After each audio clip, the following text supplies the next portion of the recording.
Hi everyone, in this video, I will explain to you how to use BNTouch CRM tutorial for beginners. Now on getting started with BNTouch, log in to the BNTouch website. Use your credentials to sign up. Now on managing leads and contacts, navigate to the leads to add a new leads. Click on add new to input lead details such as name, email, and phone number. Assign leads to specific team members if applicable. On organizing leads, use filter to categorize leads. Create tags for better segmentation. To tracking activity, view the leads timeline for interactions, email sent, and follow-up notes. Use BNTouch built-in lead scoring to prioritize high-potential clients. Automating follow-ups and communication. Email and text campaign.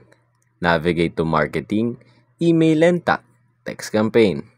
Choose pre-designed templates or create custom campaigns for new lead follow-ups, loan progress updates, and post-closing engagements. Now on document management, upload and sharing documents. Go to Documents tab in a lead's profile. Upload files like loan application, W-2s, or pre-approval letter. Share documents securely with clients via the client portal. On e-signature integration, use the built-in e-signature feature to streamline document approvals and minimize delays.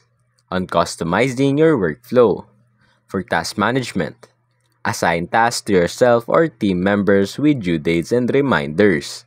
Use the Tasks widget on the dashboard for a quick view of pending actions. On pipeline management, access the Pipeline tab to view leads at various stages, like new lead, pre-approval, underwriting, and closing. Drag and drop leads between stages for easy updates. Now on marketing and client engagement.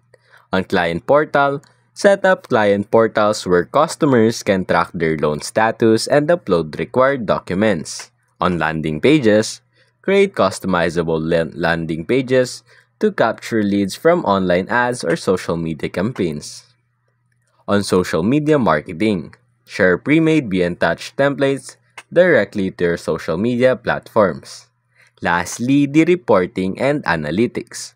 For pipeline reports, monitor the progress of leads across the sales funnel. Identify bottlenecks in the process. Marketing ROI.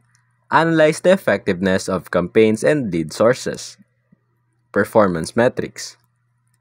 Review individual or team performance metrics, such as conversation rates and response time. And that's basically it.